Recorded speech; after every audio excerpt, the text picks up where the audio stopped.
ప్రియ సహోదరి సహోదరుడు, ఒకవేళ ఈ ఉదయకాల సమయంలో శ్రమలో ఉన్నావా, కృంగిపోయి ఉన్నావా, ఏదో సందర్భంలో బాగా తీవ్రంగా ఆలోచన చేస్తున్నావా, దేవుడు నీతోనే మాట్లాడుతున్నాడు. నువ్వు ఆయన చేతిలో ఉన్నావు.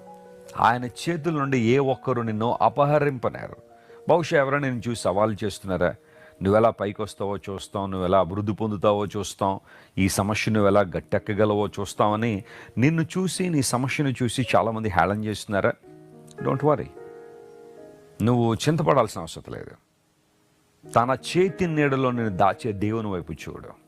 ఆయనే నీ ఆధారం, ఆయనే నీకు సమస్తం, ఆయన నీ సర్వం. ఆయన చేతి నీడలో నిన్ను భద్రపరిచాడు కాబట్టి ఎవరు నిన్ను అపహరింపనేరరు. ఈ వాగ్దానాన్ని మరింత ఎక్కువగా ధ్యానం చేయండి. Yes, I'm in the hands of God. నేను దేవుని చేతిలో ఉన్నాను. ఆయన నన్ను భద్రపరుస్తున్నాడు. నా క్షేమదాత ఆయనే, నా క్షేమాధారం ఆయనే.